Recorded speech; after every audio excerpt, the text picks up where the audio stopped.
بسم اللہ الرحمن الرحیم۔ السلام علیکم۔ ایک دفعہ کا ذکر ہے، ایک گاؤں میں ایک شخص رہتا تھا۔ اس کا نام عبد الرحمن تھا۔ اس کے 3 بیٹے تھے۔ تینوں اپنے والد سے بہت محبت کرتے تھے۔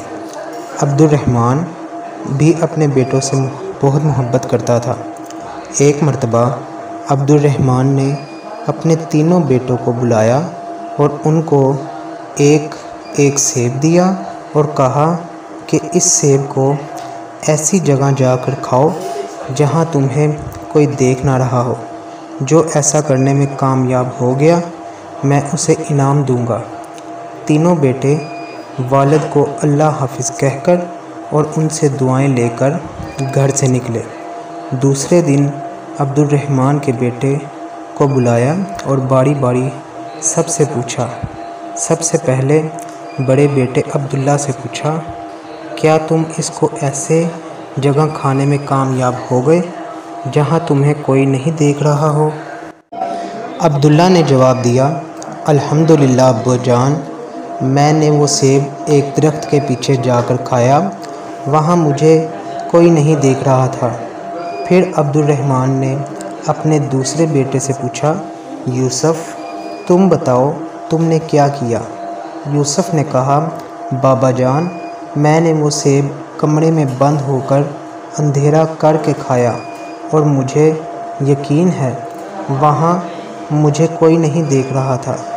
عبد الرحمن نے تیسرے بیٹے سے پوچھا، سلیم تم نے کیا کیا؟ سلیم نے کہا، ابا جان، میں نے کتاب اسماء الحسنی سے پڑھا ہے، اللہ کا ایک نام ہے البصیر، ہر ایک کو ہر حال میں دیکھنے والا۔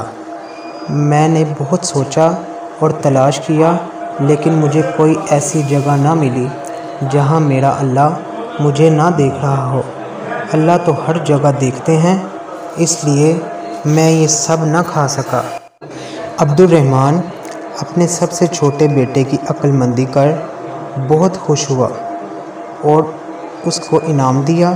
پھر عبد الرحمن نے اپنے بیٹوں سے کہا، میرے پیارے بیٹے، وہ بے شک اللہ ہے، ہم سب کو ہر وقت ہر جگہ دیکھتا ہے، ہماری باتوں کو سنتا ہے اور جو خیالات ہمارے دل میں آتے ہیں ان کو بھی جانتا ہے، وہ دلوں کے چھپے ہوئے رازوں کو بھی جانتا ہے۔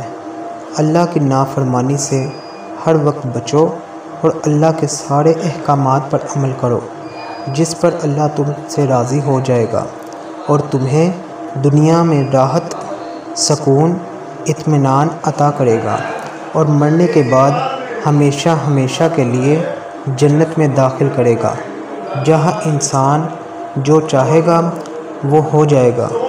انسان کے دل میں جو چاہت ہوگی وہ پوری ہو جائے گی۔ جنت میں ہم ایک پرندہ دیکھیں گے، اس کو کھانے کا جی چاہے گا تو فوراً بھن کر پلیٹ میں آ جائے گا، پھر اس کی ہڈیوں پر اللہ دوبارہ گوشت اور پر لگا دیں گے اور وہ اڑ جائے گا تو وہاں جنت میں مزے ہی مزے ہوں گے۔ اس کہانی سے یہ معلوم ہوتا ہے کہ ہم جو کام کرتے ہیں وہ اللہ دیکھ رہا ہوتا ہے۔ جزاک اللہ۔